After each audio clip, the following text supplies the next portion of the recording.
करण्यात आलेला आहे.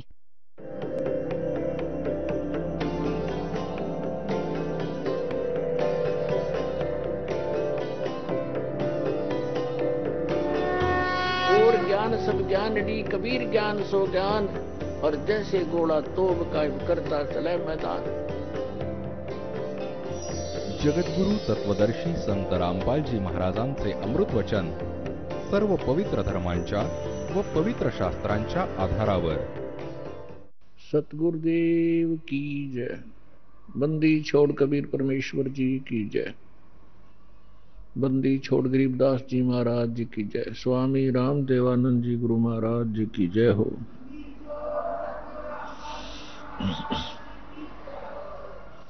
गरीब नमो नमो सतपुरुष को नमस्कार गुरु की नहीं। सुर नर मुनि जन साधुआं संतों सर्वस्ती नहीं। सतगुरु साहेब संत सब डंडो तुम प्रणाम। आगे पीछे मध हुए तिनको जा कुर्बान। नराकार निर्विषम काल जाल वैभंजनम निर्लेपम निज निर्गुणम अकल अनुबेशुंदनम। सोहम सुरति समापतम सकल समाना निर्तलय। उज्ज्वल हिरंबर हरदमम बेपरवा अथाह वार पार निमज्जतम। ग्रीव जो सुमर सिद्ध होई गणनायक गलताना। करो अनुग्रह सोई पारस पद परवाना। आदि गणेश मनाऊं गणनायक देवन देवा। चरण कमल लो लाऊं आद्यंत करूं सेवा। परम शक्ति संगीतम रिद्धि सिद्धि दाता सोई। अवगत गुण अतीतम सत्य पुरुष निर्मोही। जगदम्बा जगदीशम मंगल रूप मुरारी। तन मन अर्पों शीशम भक्ति मुक्ति भंडारी। सुर नर मुनि जन जावे ब्रह्मा विष्णु महेशा। शेष सहस मुख गावे पूजे आदि गणेशा। इंद्र कुबेर सरीखा वरुण धर्म राय ध्यावे। समरथ जीवन जी का मन इच्छा फल पावे। 33 कोटि अधारा दावे 88। उतरे बहुजल पारा कट है यम की फांसी। 33 कोटि अधारा दावे 88। उतरे बहुजल पारा कट है यम की फांसी।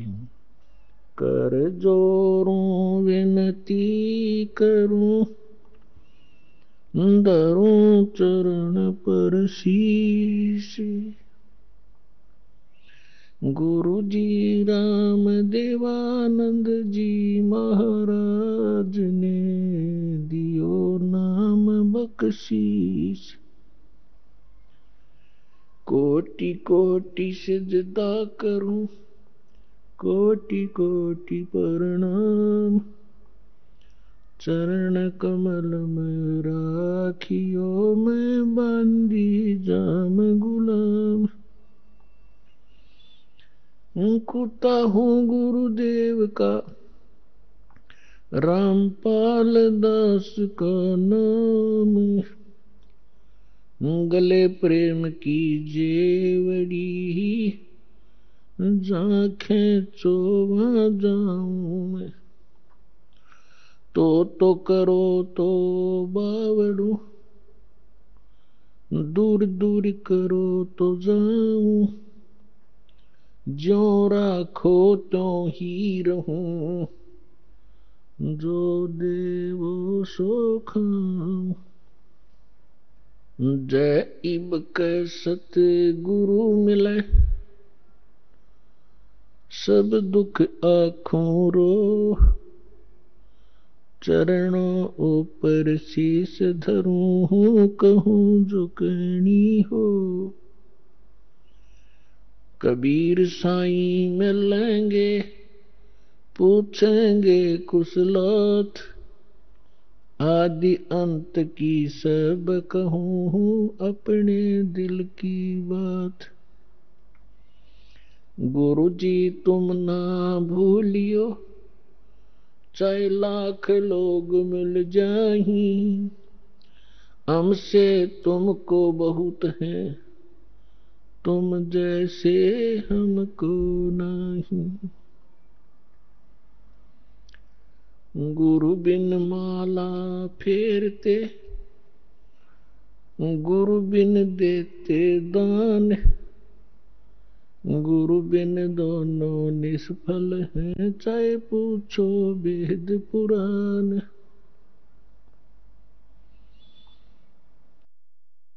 परमपिता परमात्मा पूर्ण ब्रह्म, साऱ्या सृष्टीचे रचनाहार, साऱ्या सृष्टीचे मालक, कुळ धनिक कुळाचे मालक कबीर परमेश्वरजींच्या असीम कृपेने तुम्ही सर्व पुण्यात्मा परमेश्वराचा महिमा ऐकण्यासाठी उपस्थित झाले आहात. तुमचे सौभाग्य आहे. तुम्हाला अशा वेळी मानव शरीर प्राप्त आहे आणि त्याही पेक्षा चांगले तुमचे नशीब आहे की तुम्हाला हे तत्वज्ञान आणि यथार्थ भक्ती विधी प्राप्त होत आहे. तर तुमच्या नशिबाचा, तुमच्या शुभ संस्कारांचा काही अंदाज नाही लावता येऊ शकत.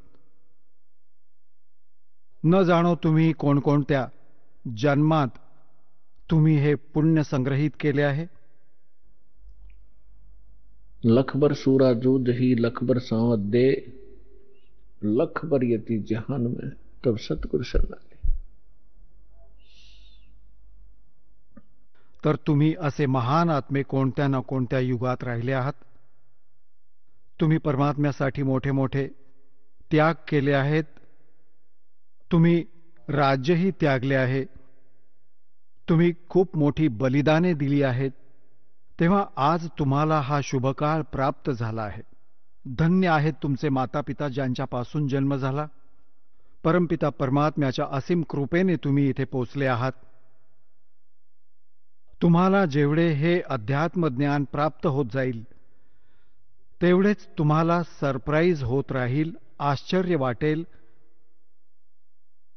की खरंच सहज भगवान मिळाले, सहज ते ज्ञान मिळाले जे ऋषी महर्षीही नाही प्राप्त करू शकले.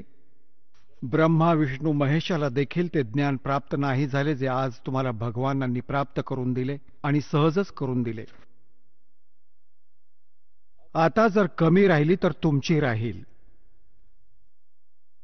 तर याबद्दल परमात्मा म्हणतात स्वतःच कि समझा है तो सिर दर पाओ और बहोर नीरे ऐसा दाओ. जर तुम्हाला हे ज्ञान कळाले की आपण कुठे राहत आहोत आणि काय उद्देशाने आपण जगत आहोत आणि आपण करायला काय हवे होते आणि करत काय आहोत, तर आता डोक्यावर पाय ठेवा. डोक्यावर पाय ठेवणे म्हणजे खूप वेगाने धावणे. एखाद्या आपत्कालीन परिस्थितीत कुठे कुठे पाय टेकत असतात व्यक्तीचे. तर आता तुम्हाला असा वेळ मिळाला आहे की अशा वेळी जगता जगता तुम्ही तुमचे कर्म केले तर मोक्ष प्राप्त होईल. कायमचे झंझट संपेल. तुम्ही या लोकात राहत आहात. तुमची मुले तुम्हाला किती प्रिय आहेत, तुमचे माता पिता तुम्हाला किती प्रिय आहेत, तुमचे पतिपत्नी भाऊ बहिणी तुम्हाला किती प्रिय आहेत. आजीवन आपण जी संपत्ती जोडण्यामागे लागत असता तुम्हाला ती किती प्रिय आहे. त्यासाठी न जाणो किती वादविवाद करता, भांडत असता, दावे ठोकत असता. तर ती किती चांगली वस्तू आहे ज्याबद्दल तुम्हाला एवढी ओढ आहे. तर आणि मग ही लगेच सोडून द्यावी लागते, मृत्यू होऊन जातो. हे याचे काय कारण आहे? जेव्हा तुम्हाला याचे कारण लक्षात येईल तेव्हा तुमची रुची निर्माण होईल परमात्म्याच्या प्राप्तीसाठी आणि सतलोकात जाण्याची. नाहीतर ठीक आहे जसे कराल, इतर कोठेही तुम्हाला असे स्थान नाही मिळणार जिथे तुमची भक्ती शास्त्रानुकूल असेल. आणि शास्त्र अनुकूल साधना केल्याने तुमच्यावर एवढे शुभ संस्कार होतील जर पार नाही झाला तर तुम्ही न जाणो कितीतरी वेळा देवता व्हाल. या भक्तीने इतकी महत्वपूर्ण भक्ती आहे, एवढी मौल्यवान आहे, याची एवढी व्हॅल्यू आहे. आणि न जाणो कित्येक वेळा पृथ्वीचा राजा सुद्धा व्हाल आपल्याच पुण्यकर्मांनी. आणि मग त्यापेक्षाही जास्त तुम्ही मग कुत्रा, गाढव आणि डुक्कर देखील व्हाल. तर या भानगडीतून सुटण्याची, यापासून सुटका मिळवण्याची आता वेळ आली आहे. आता यात चुकायचे नाहीये. तुम्ही बुद्धिमान व्यक्ती आहात, एज्युकेटेड असाल, परमात्म्याने हर तऱ्हेने कृपा केलेली आहे, तुम्हाला शिक्षित केले, सद्ग्रंथांशी दासाची ओळख करून दिली, आणि मग अशी उपकरणे निर्माण केली आहेत की तुम्ही घरी बसून बघू शकता. आताही कोणी परमात्मा प्राप्ती करू शकणार नाही ज्याची सतलोकात जायची इच्छा नाही होणार.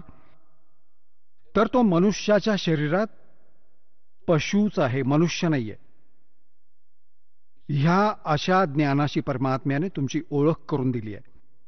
ज्या दिवशी तुम्हाला याची आवड निर्माण होईल, हे ज्ञान लक्षात येईल तुम्हाला, या लोकातील कोणतीही वस्तू चांगली नाही वाटणार. इंद्र दा राज कागदा बेष्टा. स्वर्गाच्या राजाची गादी ही तुम्हाला अशी वाईट दिसू लागेल जशी कावळ्याची विष्ठा असते, घाण असते. आणि आतापर्यंत आपण एक सरपंच झालो तर ते अभिमानाने मिरवतो, MLA झालो तर माहीत नाही काय बनतो, मंत्री मुख्यमंत्री झालात या छोट्याशा प्रांताचे, तर आपली बुद्धी भ्रष्ट होते. या ज्ञानाने सेटिंग होईल, इथली इच्छा नष्ट होईल. तुम्ही बघितले असेल, मुख्यमंत्री हेलिकॉप्टरमधून जात होते, पुढे त्यांच्या स्वागतासाठी माळा घेऊन उभे होते, रस्त्यात क्रॅश झाले हेलिकॉप्टर. आता या भक्तांची हाडे नाही मिळाली किती 3 दिवसांपर्यंत. तर व्यर्थ आहे हे आयुष्य. तर तुम्हाला गंभीरपणे विचार करावा लागेल याचा. ही काही डूम भाटाची गाणी नाही आहेत, परमात्म्याने सांगितलेला आध्यात्मिक मार्ग आहे. आणि परमात्मा म्हणतात या बोलण्या सांगायच्या गोष्टी नाही आहेत, करून दाखवण्याच्या आहेत. पुण्यात्म्यांनो, तुम्हाला आजच्या सत्संगात सकाळी सांगितले होते की परमात्मा स्वतः येतात यथार्थ ज्ञान सांगण्यासाठी, आणि आपल्या प्रिय आत्म्यांना, चांगल्या आत्म्यांना भेटतात. गोता मारो स्वर्ग में जा बैठूं पाताल, गरीब दास ढूंढता फिरूं अपने हीरे मोती लाल. कबीर साहेब गरीबदास साहेबजींना भेटले, सतलोकात घेऊन गेले जिथून आपण आलो आहोत, जे आपले निजस्थान आहे, जिथे आपले पिता राहतात. आणि ते परमपिता परत सोडून गेले त्यांना या पृथ्वीवर. स्वतः पाहिलेला तो सगळा प्रसंग, ते सर्व दृश्य, सगळे दृश्य, आणि परमात्म्याकडून प्राप्त त्या ज्ञानाशी ओळख झाल्यानंतर गरीबदास साहेबजींनी सांगितले की परमेश्वर असे म्हणत होते, गोता मारू स्वर्ग में जा बैठूं पाताल, गरीब दास मैं ढूंढता फिरूं अपने हीरे मोती लाल. तुम्ही त्या परमात्म्याचे ते आहात, हिरे आणि मोती, म्हणजे खूपच प्रिय आत्मे आहात. तुमच्यापर्यंत परमात्म्याने कोणत्याही माध्यमातून संदेश पोहोचवला आहे आणि आपल्या शरणी घेतलाय. तुम्ही ते पुण्यात्मे आहात. आता जेव्हा परमात्मा इथे आलेले होते, घरोघरी फिरायचे, कुठेही चौकात उभे राहायचे, एकतारी घेऊन आपली अमृतवाणी ऐकवायचे. परमात्म्याच्या वाणीत आत्म्याला आकर्षित करण्याची एवढी शक्ती आहे जसे चुंबक लोखंडाला खेचून घेते. आता या मालकांची वाणी ऐकून आत्मा आपोआप जशी ओढ असते, आणि अशी परमात्म्याची वाणी याला झपाटून टाकते, याला प्रवृत्त करते विचार करण्यासाठी. तू करत काय आहेस, करायला काय हवे होते. पृथ्वीपति चकवे गए जिनके चक्र चलंत, रावण सरीखे कौन गुण बाई ऐसे गए अनंत. सर्व सोने की लंका थी वो रावण से रणधीरम, एक पलक में राज विराजी जम के पड़े जंजीरम. सुखदेव ने 84 भुगती बण्या पजावे खरवो। तेरी क्या बुनियाद पराणी तू पेंडा पंथ पकड़वो। आए हैं सो जाएंगे ये राजा रंग फकीर। एक सिंहासन चढ़ चले एक बंधे जात जंजीर। कबीर हरि के नाम बिना ये राजा रसब हो। माटी लदे कुमार के वही घास न डाले कोय। पुण्यात्म्यांनो, ही भगवानांनी सांगितलेली वाणी दास म्हणत आहे, जी परमेश्वर स्वतः येऊन सांगतात. जसे गीता अध्याय नंबर 4 श्लोक नंबर 32 मध्ये तुम्हाला प्रमाण दाखवले होते की गीता ज्ञानदाता म्हणतो की तो परमात्मा स्वतः येऊन आपल्या मुखकमलातून जे ज्ञान देतात ते तत्वज्ञान आहे.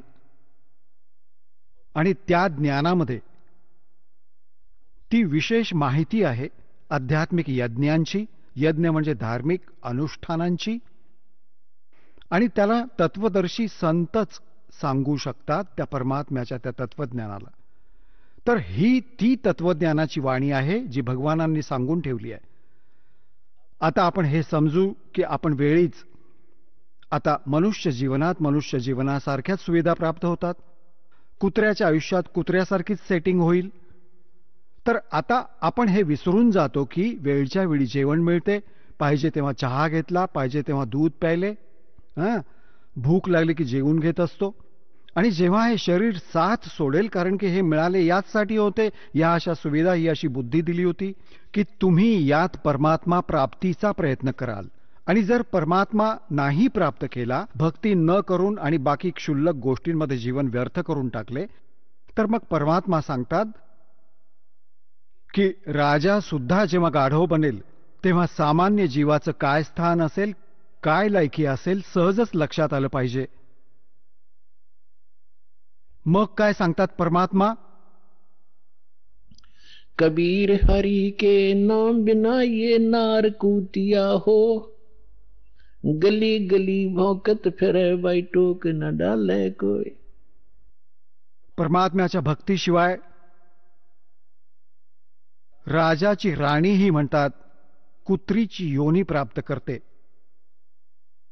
मग सांगतात, नक बेसर नक पे बणी ये पैर थी हार हमेल। कबीर बीबी पड़दे रह थी डोडी लगे थी बार। गात उगाड़े फिरती हैं वो बनकुतिया बाजार।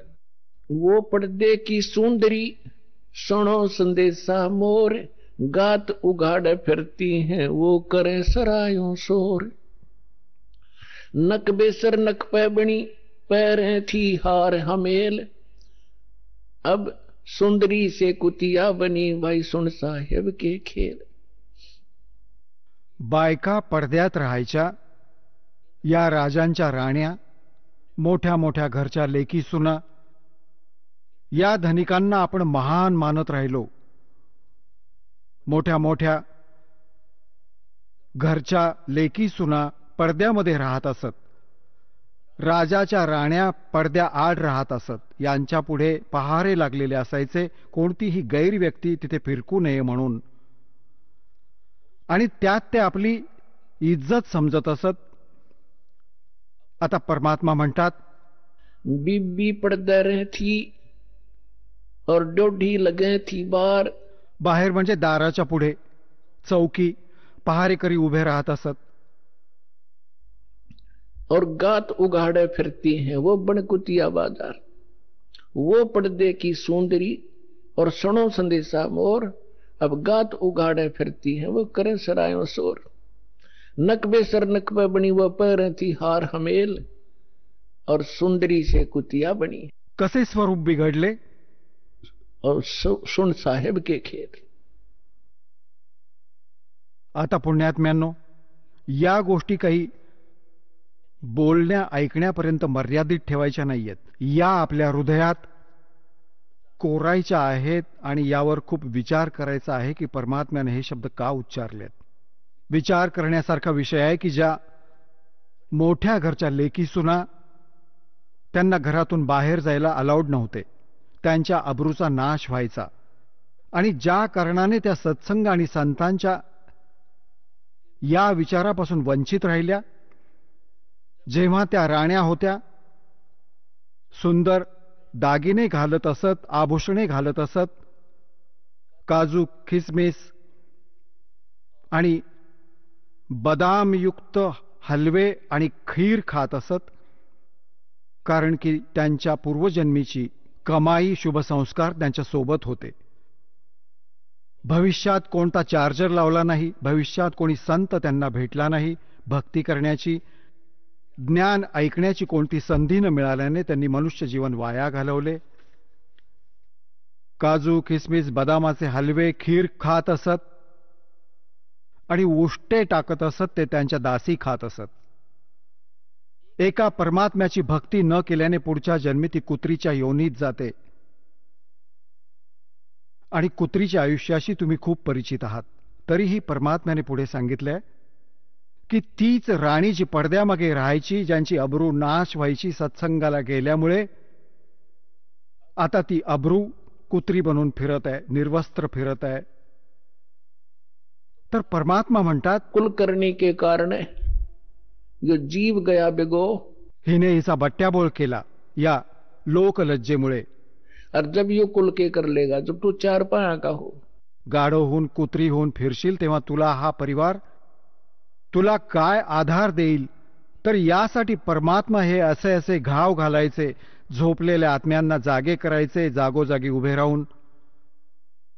आणि आत्मा एवढा अचेतन करून ठेवला या काळाने. आधी तर ज्ञानहीन केले आणि मग मोह ममतेमध्ये अडकवून ठेवले. हा तुझा मुलगा, ही तुझी मुलगी, ही तुझी कार, हा तुझा बंगला. आणि काम करता करता भक्ती करावी लागेल. आता तर सगळे हेच म्हणतात की सवड नाही, वेळ नाहीये माझ्याकडे. कोणी तर अशी धारणा केली आहे की भक्ती तर म्हातारपणी करायची असते. तरुण मुलांचे, तरुण मुलींचे काय कारण सत्संगाला जाण्याचे? नशीब फुटलं आमचं. म्हातारपणी भक्ती होईल. ते म्हातारपण विचारा त्या म्हाताऱ्यांना. कुठे दातच काढायचेत, कुठे डोळेच तपासायचेत, कुठे पोटऱ्या दुखत आहेत, कधी बीपी हाय, कधी लो, कधी शुगर वाढली. म्हातारपण म्हणजे हा दुर्गतीचाच काळ आहे. जर आधीपासूनच भक्ती सुरू केली तर म्हातारपण आपले रोगविरहित, परमात्म्याची शक्ती बरोबर असेल तेव्हा ते नीट राहील. आता परमात्म्याच्या भक्तीचा आधार बघा तर जसे प्रल्हाद होते, 10 वर्षांचे होते आणि 10व्या वर्षी भक्ती करू लागले होते. ध्रुव 5 वर्षांचेच होते आणि परमात्म्याच्या या तत्वज्ञानामध्ये सूक्ष्म वेदात सांगितलंय की 3 वर्षांच्या बालकाला परमात्म्याचा मंत्र प्रथम मिळायला हवा. हे वेद प्रमाणित करतात. 3 वर्षाच्या वयात 3 वर्ष जो परमसंत असेल तो 3 वर्ष वयाच्या मुलांनाच उपदेश देण्यास प्रारंभ करेल. आणि जर आपण ही वाट बघत बसलो की म्हातारे झाल्यावर, वृद्ध झाल्यावर भक्ती करू, मुलांना यापासून दूर ठेवले आणि 20व्या वर्षीच मृत्यू झाला, प्रारब्ध तेवढेच असेल, तर मग काय करणार? तर लहानपणापासूनच मालकांचा आधार मिळाला तर आपले एजही एक्सटेंड होईल, आयुष्यही वाढेल, साथ देतील भगवान, पापापासून वाचाल, भक्ती संग्रह होईल, 100 आपली संकटे टळतील. तर इथे परमात्मा सांगू इच्छितात की अजूनपर्यंत आपल्याला तत्वज्ञान न मिळाल्याने आपण लोकवेद, दंतकथा आणि आपल्यानुसारच आपण सारे ज्ञान विचार व्यक्त करत होतो, जे व्यर्थ होते. तर परमात्म्याने जागोजागी जाऊन हे ज्ञान दिले. 64 लाख परमेश्वरांचे शिष्य झाले होते. 64 लाख. आज तर पुण्यात्म्यांनो टीव्हीवर एक चॅनेल चालतं, प्रोग्रॅम चालू असेल तर करोडो व्यक्ती घर बसल्या बघू शकतात. करोडो टीव्ही लावून दिले दात्याने. प्रथम परमेश्वराने स्वतःच्या आध्यात्मिक पॉवरचा उपयोग केला. आज तो नाही होऊ शकत, कारण परमात्मा हरेक काम एका गुप्ततेच्या पद्धतीने करतात. जर परमात्म्यांनी आज त्या लीला केल्या, आज तर सर्वांकडे मोबाईल आहेत, एका सेकंदात सांगितले की गुरुजी तिथे होते, गुरुजींनी तिथे सत्संग केला, तिथे भेटले. तर एक लोक त्याकडे वेगळ्या दृष्टीने बघतात की हे तर जादूगार आहेत आणि मग परमात्म्याला ग्रहण नाही करणार. तर आज परमात्म्याने वैज्ञानिक पद्धतीने हे आपले ज्ञान आपल्या लेकरांपर्यंत पोहोचवले आहे. आता परमात्मा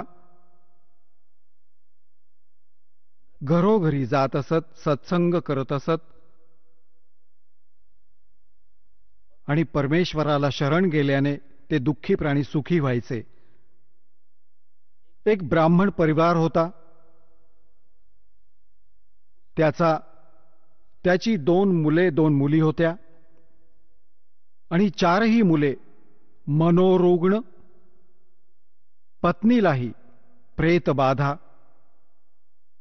आणि त्यांच्या उपचारासाठी खूप पैसा खर्च झाला आणि कंगाल झाला, निर्धन झाला.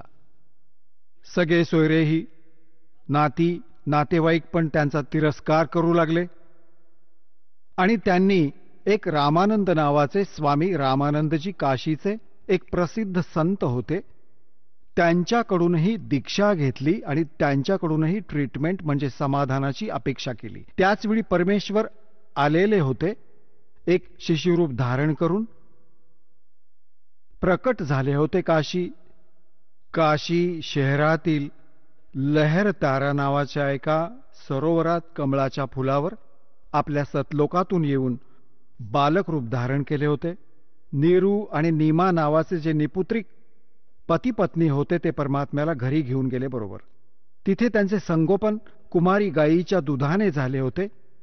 हळूहळू मोठे झाले तेव्हा व्यावसायिक तोच व्यवसाय जे नीरू करत असे, विणकराचे काम करू लागले आणि बरोबरच आपला जो उद्देश घेऊन आले होते त्याचा प्रचारही करत असत.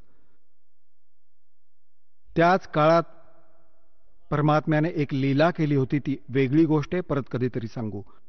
आता एवढेच सांगतो की स्वामी रामानंदजी आणि परमेश्वर कबीरजींचे बोलणे चालू होते, बसले होते. त्याचवेळी तो ब्राह्मण तिथे पोहोचला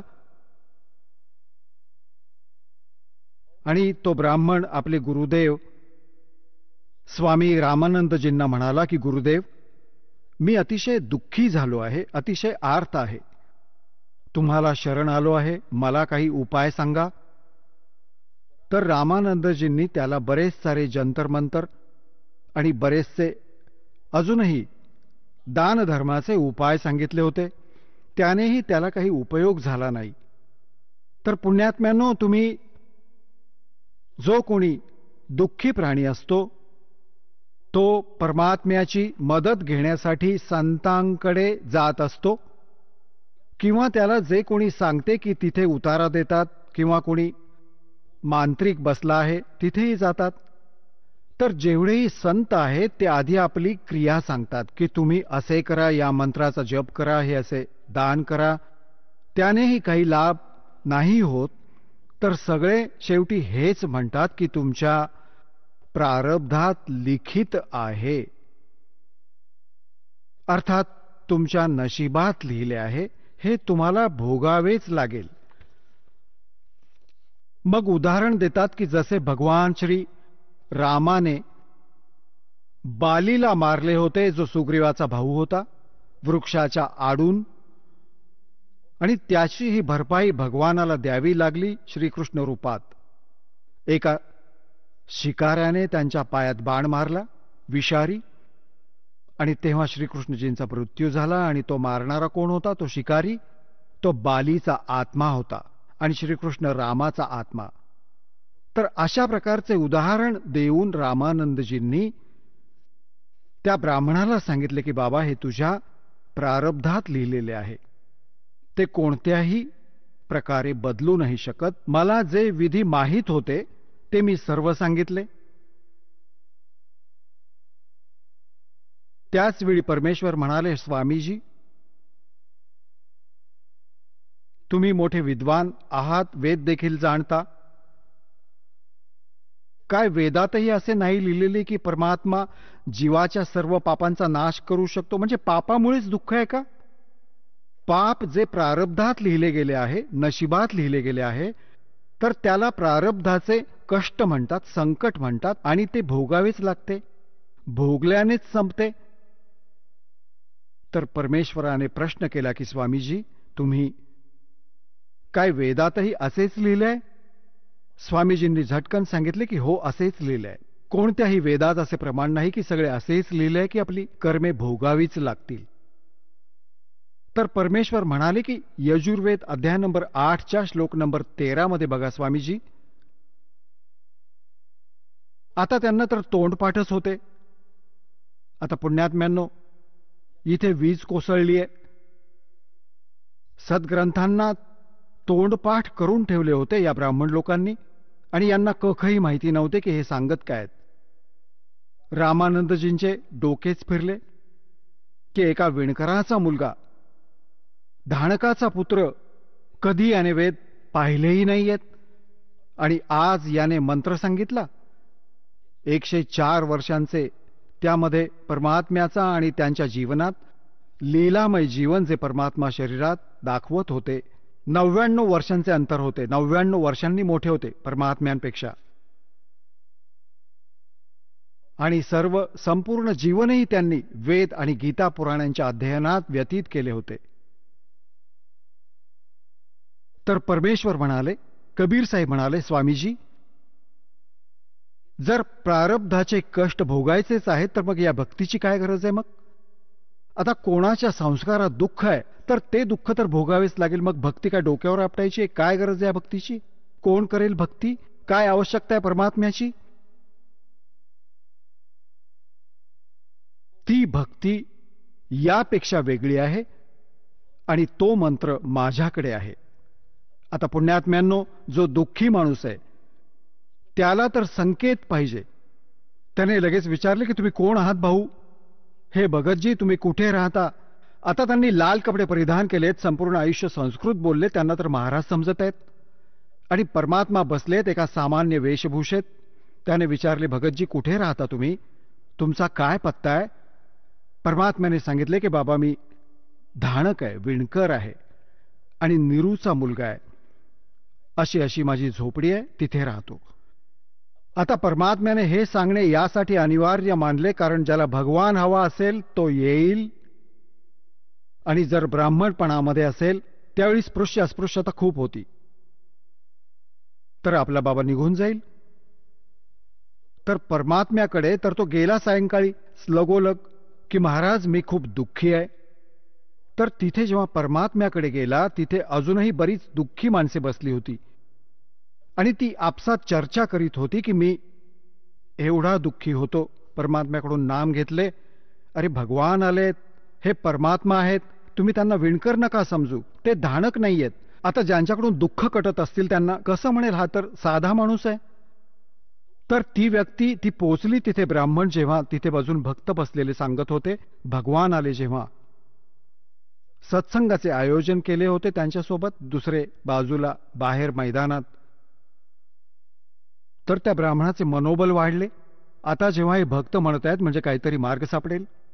तर परमात्म्याच्या केवळ आशीर्वादाने परमात्मा म्हणाले, बाबा तुझ्या सर्व मुलांना घेऊन ये. त्याने सर्व दुःख सांगितले, त्यांना दीक्षा देवव. तर त्याने विचार केला की आधी माझ्या मुलांना घेऊन जातो, कारण इज्जत आणि बेइज्जत आमच्यासोबत चाललीये, घरी संकटांचा कहर आहे. दोन्ही मुलांना घेऊन आला. परमात्म्याने दीक्षा दिली, बाळा भक्ती करशील ना तेव्हा गोष्टी बनतील. केवळ आशीर्वादानेही सुख दिले असते, परंतु त्याने फक्त एकच दुःख टळेल, पुढे आयुष्यात न जाणो किती दुःखे आहेत तुमची. परमात्म्याने नाम दिले. दोन्ही मुले अशी बरी झाली जणू दुःख कधी नव्हतेच. स्वतःची स्वतः उठून गेली. ज्यांना कसे बसे उचलून आणले होते तर त्यांना एकदम आनंदाचे उधाण आले. मग आपल्या मुलींना, पत्नीला, सर्वांना देववले नाम. परमात्म्याच्या आशीर्वादाने सर्व नीट झाले, स्वस्थ झाले काहीच दिवसात, आणि मग घरातले कामही त्याचे खूप चांगले चालू लागले. आता तो ज्या कोणाला भेटत असे त्याला सांगत असे की भगवान आलेत, चला तिकडे परमात्मा आहेत, विणकरांच्या कॉलनीत भगवान अवतरले आहेत. पण त्याचं कोण ऐकणार ब्राह्मण? तर पुण्यात्म्यांनो, एकेकाळी एक सर्वानंद नावाचे ब्राह्मण होते आणि त्यांनी 4ही वेद, 18 पुराणे, गीता हे सर्व कंठस्थ केले होते आणि त्यांनी आपल्या काळच्या सगळ्या ब्राह्मणांना, सर्व विद्वानांना शास्त्रार्थात पराजित केले होते. तर त्याच्या मनात अशी कल्पना आली की माझे नाव सर्वानंदाऐवजी सर्वजीत ठेवेन, माझ्या आईला सांगतो. त्याने सर्वांना हरवले म्हणून तो असा विचार करत होता. दुसरीकडे काय झाले की त्याची आई, जी सर्वानंदची आई होती, तिचे नाव शारदा होते, ब्राह्मणी, आणि ती देखील अशीच स्वतःच्या प्रारब्धाचे कर्म भोगत होती. आता ब्राह्मण असल्यामुळे आणि आता तिचा मुलगा, तिचा पुत्र विद्वान, ज्याने सर्व विद्वानांना पराजित केलं, आपल्या पुत्राकडून देखील सगळे मंत्रतंत्र, जे काही गायत्री मंत्र वगैरे अनुष्ठाने सांगितली मुलाने, ती देखील केली. अजूनही ज्यानेही जो कोणी महापुरुष, संत, तपस्वी सांगत असे तिथेही जायची, परंतु तिला कोणताच आराम नाही पडला. खूपच तीव्र बेचैनी असायची, ना भूक लागायची, अंथरूण धरले होते, अस्थिपंजर उरलेले दिसत होते. तिथे होती एक परमात्म्याची शिष्या, एक भगिनी ब्राह्मणी, एक बहीण गेली, ब्राह्मणी नाही तशी एक बहीण गेली कोणत्या कामाने, अन्य जातीची, शर्वण जातीची. तर तिने विचारले की शारदा बरी आहेस? तिने अंथरुणावर पडल्या पडल्या पाहिले आणि म्हणाली, बाई कुठे बरी आहे? शेवटचे श्वास मोजत आहे, खूप त्रासात आहे, बऱ्याच वर्षांपासून असाध्य रोगाने ग्रासलेली आहे.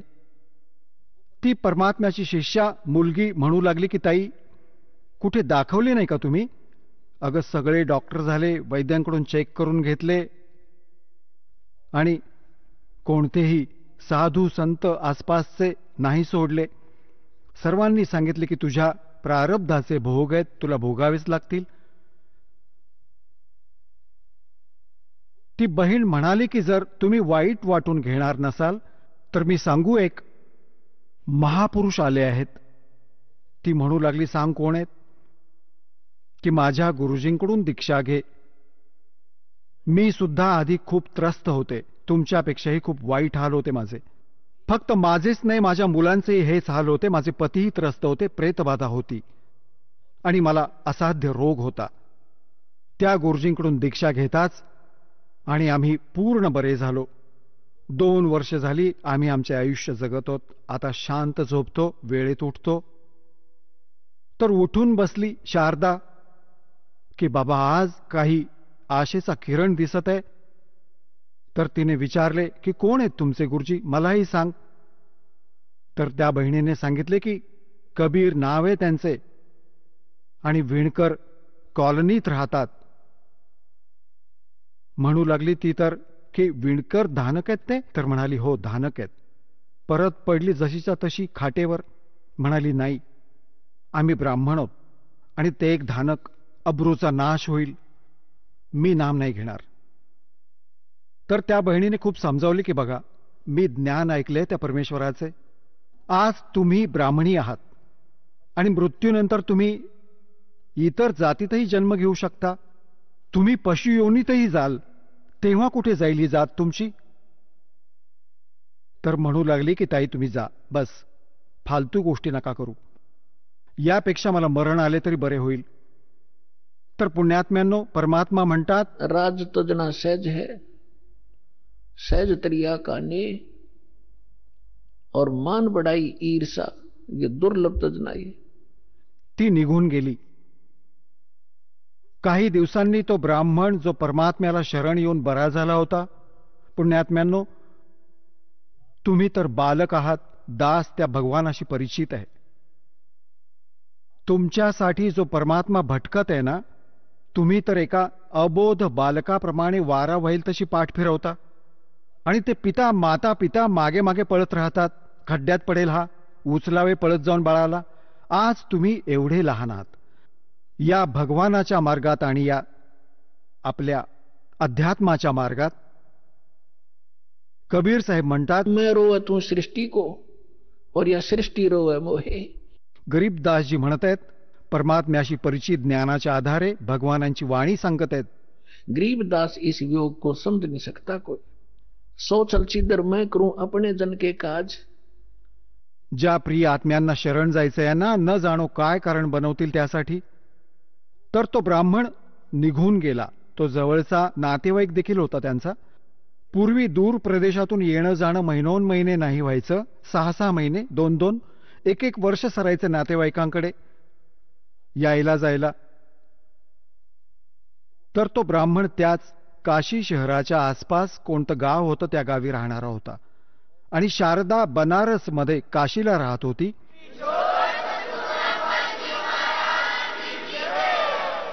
चला आता आपण त्या श्रद्धाळूंचे अनुभव जाणून घेऊयात, ज्यांनी जगद्गुरू तत्वदर्शी संत रामपालजी महाराजांकडून दीक्षा प्राप्त केलेली आहे, तसेच त्यांच्याद्वारा सांगितलेल्या भक्ती मार्गावर चालत आहेत. नमस्कार सतसाहेब. आपलं नाव? वैशाली महादेव माने. आपण कुठून आलात? राहणार सिद्धेवाडी, तालुका मोहोळ, जिल्हा सोलापूर, महाराष्ट्र. आपला व्यवसाय काय आहे? मी गृहिणी आहे आणि घरची शेती आहे, शेतात काम करत. संत रामपालजी महाराजांची गुरुदीक्षा आपण कधी घेतली? संत रामपालजी महाराजांची गुरुदीक्षा 24/5/2015 मध्ये घेतली. संत रामपालजी महाराजांची गुरुदीक्षा घेण्या अगोदर आपण व आपला परिवार कोणती भक्ती साधना करत होतात? संत रामपालजी महाराजांची दीक्षा घेण्या अगोदर आम्ही पारंपरिक देवी देवतांची, कुलदैवत, ग्रामदैवत, तसेच दत्त, शंकर, दुर्गा देवी, नवरात्र वगैरे सगळ्या देवी देवतांची भक्ती करत होतो. जसं मी लहानपणापासून मला पूर्ण परमात्मा म्हणजे कोण आहे या म्हणजे देवी देवतांची भक्ती करते. लहानपणापासून मला इतकी आवड होती देवांची की लहानपणापासून वाटायचं की प्रत्येक ग्रंथ वाचते, काय करते, त्यावेळेस वाटायचं की पूर्ण गुरुच्या शरणात जावं. म्हणजे पूर्ण गुरु कोण आहे, कोणता गुरु करावा, अशी एक ही व्हायची. मी जसं दासबोध ग्रंथाचं पारायण करायचे, शिवलीलामृतचं पारायण करायचे, देवीपुराण, शिवपुराण हे ग्रंथ वाचायचे, भगवद्गीता वाचायचे, पण त्याचा अर्थ काही कळतच नव्हता.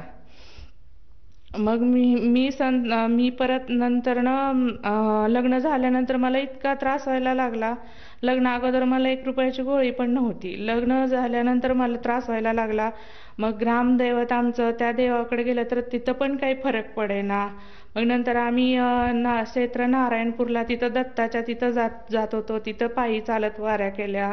तिथं असं दर गुरुवारी, दर पौर्णिमेला भक्ती करायचो. तिथं पण काही फरक पडेना. मग संत निरंकारीमध्ये गेलो, तिथं पण काही फरक पडेना. 2 वर्ष निरंकारीची पण भक्ती केली. तिथं एक तू ही निरंकार मैतेरी शरणा मैनो भक्षलो असा मंत्र जाप दिला होता. तो बी रात्रंदिवस तना मना धनापासून जिथं सत्संग असेल तिथं जायचो आणि तिथं जाऊन आम्ही भक्ती करायचो, सत्संग करायचो, तरी पण तिथं काही फरक पडेना. मला बाहेरची 3 तापाचं कष्ट असं म्हणतात, प्रेत बाधा वगैरेचा त्रास होत होता. आणि मग दत्त महाराजांच्या तिथं पण नारायणपूरला गेलो, चालत पायीवारी केली.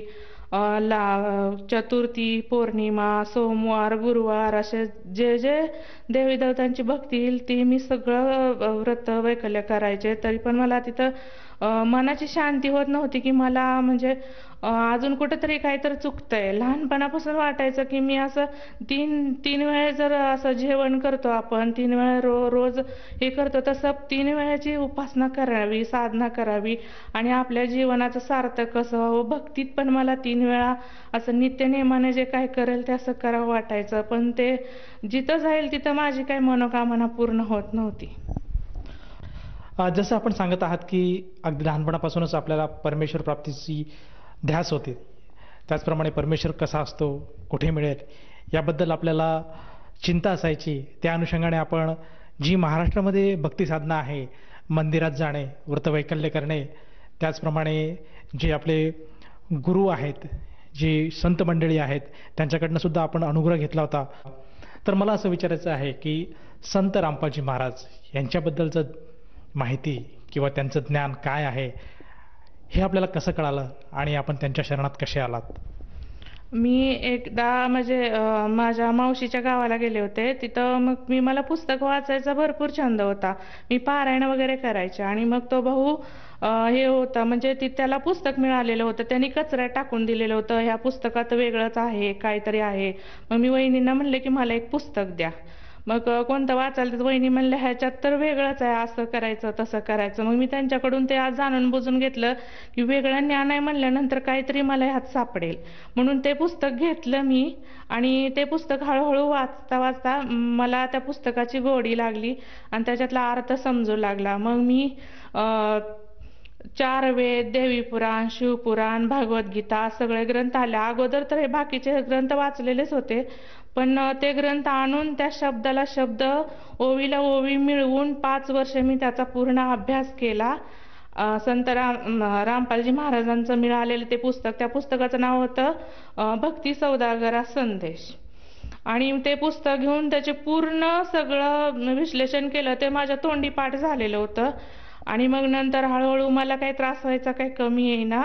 आणि मग मी ते पुस्तक वाचत वाचत, माझ्याकडे वेळ पण भरपूर होता आणि ते पुस्तक वाचून मी पूर्ण त्याचा अभ्यास केला आणि पुन्हा संत रामपालजी महाराजांच्या शरणात आलो. जसं आपण सांगत आहात की संत रामपालजी महाराजांचं जे पुस्तक आहे, हे पुस्तक आपण आपल्या भावाकडनं घेतलं आणि त्यातलं जे ज्ञान आहे ते ज्ञान आपण आपले जे हिंदू धर्माचे सद्ग्रंथ आहेत त्याच्याशी मिळवून बघितलं. आणि जेव्हा आपल्याला जाणवलं की ही जी भक्तिविधी संत रामपालजी महाराज सांगतात हीच शास्त्रानुसार आहे आणि हीच खरी भक्तिविधी आहेत, हे आपल्याला जेव्हा भासलं, त्यानंतर आपण संत रामपालजी महाराजांच्या शरणात आलात. तर मला असं विचारायचं आहे की जेव्हा आपण संत रामपालजी महाराजांची भक्तिविधी स्वीकारली, त्यांनी जे आपल्याला गुरुमंत्र दिले त्याचा आपण जेव्हा जप केला आणि जी भक्ती साधना त्यांनी दिली, त्या भक्ती साधनेमुळे आपल्याला व आपल्या परिवाराला काय काय लाभ प्राप्त झालेत? मला सद्गुरू संत रामपालजी महाराजांच्या शरणामध्ये आल्यावर, त्यांची गुरुदीक्षा घेतल्यानंतर भरपूर लाभ झाले. काय सांगू तुम्हाला सर. परमात्मा म्हणतात की जो मेरी शरण है ताका हूँ मैं दास, गेलं गेलं लाग्या फिरो जब तक धरती आकाश. त्यांनी कचऱ्यात फेकून दिलेलं पुस्तक मला मिळालं आणि मी त्याचा अध्यात्मावर विश्लेषण केलं आणि संत रामपालजी महाराजांकडून दीक्षा घेतली. आणि परमात्मा म्हणतात की 7 समंदर की मशी करू लेखनी करू बन राय, धरती का कागज करू पर गुरु गुण लिखा न जाय.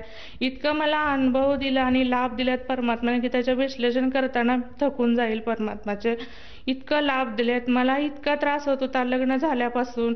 मला म्हणजे बाहेरची पित्रबाधा होती, इतका त्रास होत होता की असं कुठल्याही देवी देवतांना जायचो आम्ही. इतका म्हणजे असे गडगड लोळायचे. मला इतकं मंदिर पुरत नव्हतं दत्तांचं.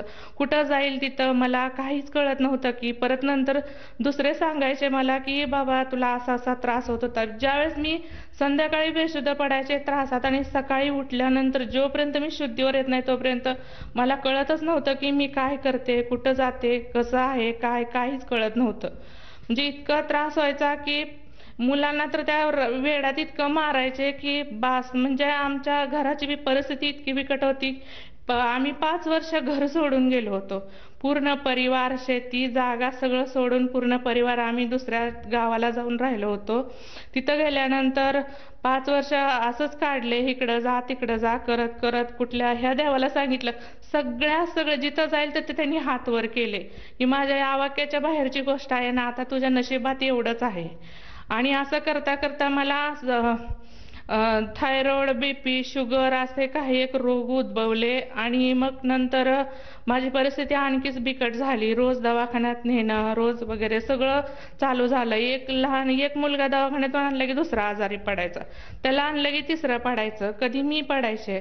माझ्या मिस्टर असेच हे करायचे. मग माझ्या मिस्टरांना असं एक बाजू गेलेली होती, अशी पूर्ण बाजू गेलेली होती. हात पूर्ण असं त्यांना एक पाण्याला बादली सुद्धा उचलत नव्हती, इतकं त्रास व्हायचा आणि ते चिडचिड करायचे. संत रामपालजी महाराजांच्या शरणात आल्यापासून त्यांचं ते पूर्ण दुखणं दवाखान्यात न जाताच पूर्ण बंद झालं. हा मला लाभ मिळाला. दवाखान्यात गेलं की सगळे म्हणायचे की डॉक्टर म्हणायचे ह्यांची दाढ काढावी लागेल, ह्यांना त्रास होतोय वगैरे. 4 दाढा काढल्या पण त्यांचं दुखणं काही थांबलं नव्हतं.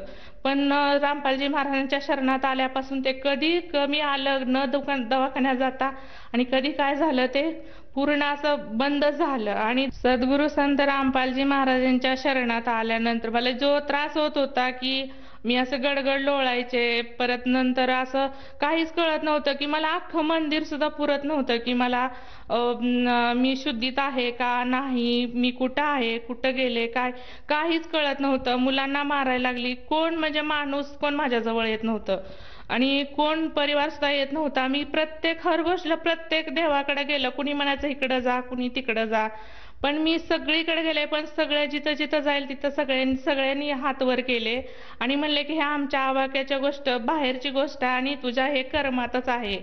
आणि मग कर्म काटत नाही देव तर इतका वैतागायचा ना, कर्म काटत नाही तर देव कसला. मग संत रामपालजी महाराजांच्या शरणात आल्यानंतर मला त्या दिवसापासून आज दिवस आहे तो, मला कुठला त्रास झाला नाही, कुठला रोग झाला नाही, कुठलं काही झालं नाही. मी पूर्णपणे बरी आहे. आणि आता मला सगळे म्हणतात की इतकी ही आहे तरी शेतात काम कसं करते. मी सगळं काम करते आणि सगळे माझ्या घरचा परिवार पूर्ण बरे आहेत. या व्यतिरिक्त आपल्याला आणखीन काही लाभ प्राप्त झालेत का? हो, मला आणखी खूप लाभ झालेत. आध्यात्मिक लाभ झाला की मला पूर्ण गुरुची एक ओढ होती की आपण काहीतरी करावं. आणि म्हणजे आपण कसं रोज हे करतो तसं रोज कर्म करतो तसं भक्तीत पण करावं वाटायचं. आणि पूर्ण गुरु कोण, कुठल्या गुरुच्या शरणात जावं हा प्रश्न पडत होता. ते पण माझं निरसन झालं. मी वेद ग्रंथ पुराण सगळं वाचल्यानंतर माझ्या सगळ्या प्रश्नांची उत्तर मला मिळाली आणि मी पूर्ण संताच्या शरणात येऊन माझं आत्मकल्याण करून घेतलं. तिसरा लाभ म्हणजे माझ्या वडिलांनी पण नामदीक्षा घेतली होती आणि त्यांना एकदा हे झालं की त्यांच्या पेशी कमी झाल्या आणि त्यांचं शरीर सगळं सुजलं आणि डॉक्टरांनी सांगितलं, त्यांचे डोळे बाहेर पडले. डॉक्टरांनी सांगितलं की ह्यांना सोलापूरला न्यावं लागेल आणि माझ्याकडून काही ह्यांचं ही ट्रीटमेंट होत नाही आणि माझ्या आवाक्याच्या बाहेरची गोष्ट आहे, ही लय जड गोष्ट आहे. आणि मग माझे मिस्टर म्हणाले की डॉक्टर काही करा आणि हिथंच त्यांचा इलाज करा. आणि मग डॉक्टर म्हणाले मी काहीच जबाबदार झालं तर नाही. मग सही घेतली वगैरे 8-10 दिवस ठेवलं आणि आम्ही संत सद्गुरू रामपालजी महाराजांना निवेदन केलं की हे परमात्मा आम्हाला म्हणजे ह्यांना जे काय होईल ते हितच तुम्हीच हे करा आणि दया करा. दवाखान्यात मात्र निमित्त मात्र आहे, जे करणार आहे ते तुम्हीच करणार आहात असं म्हणून निवेदन ठेवलं. आणि मग वडील बरे झाले. सगळे म्हणायचे की 50-60 हजार रुपये खर्च आला असेल.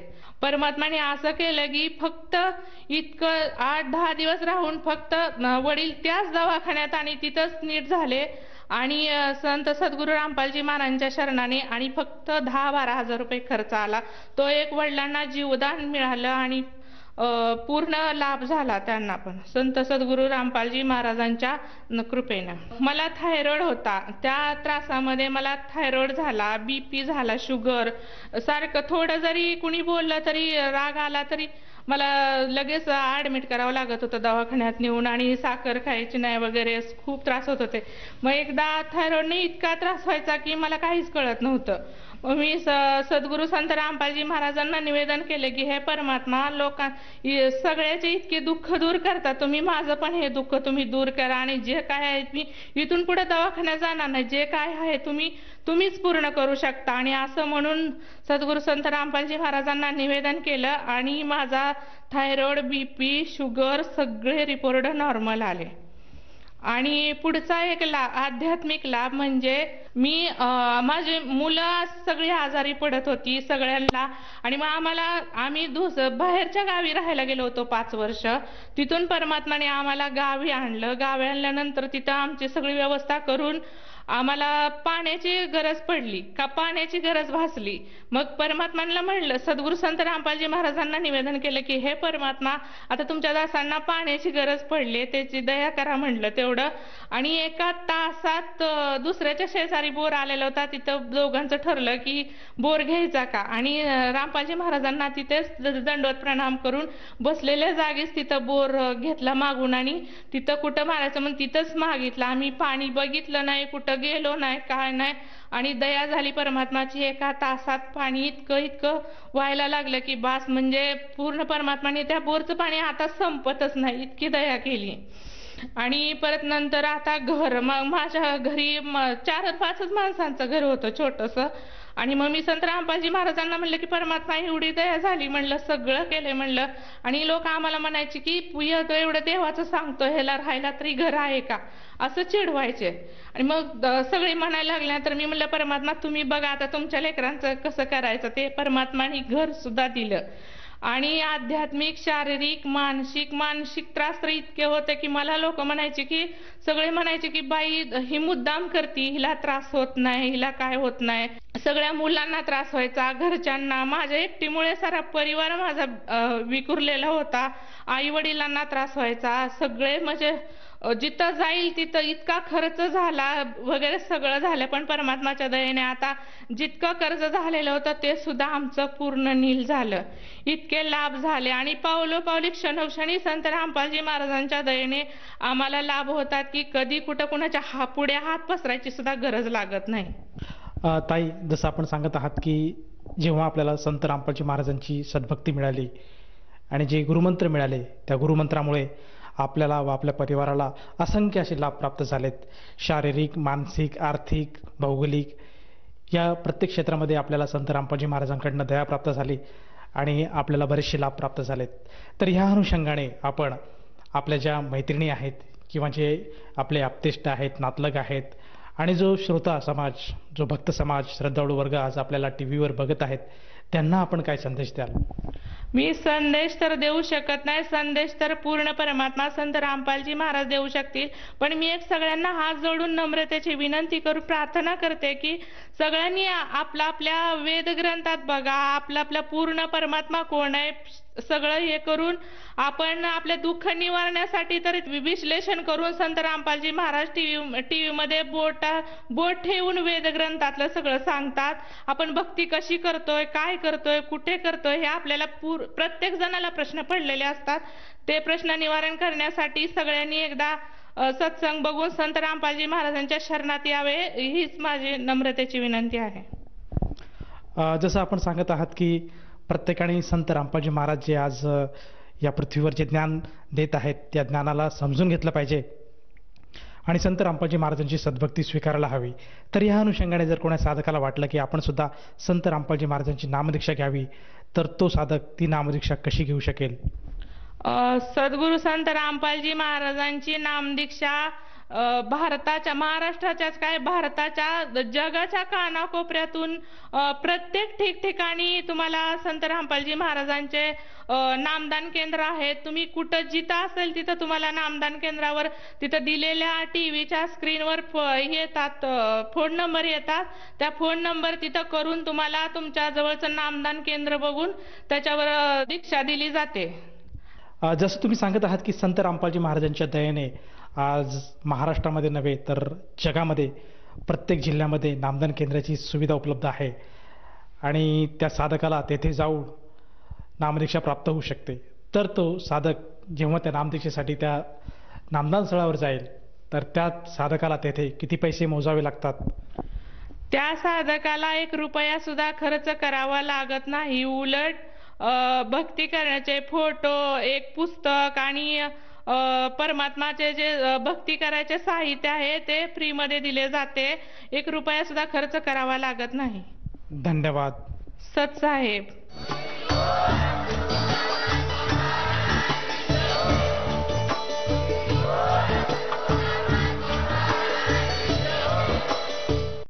आपण ऐकत होता जगद्गुरु तत्वदर्शी संत रामपालजी महाराजांचे मंगल प्रवचन.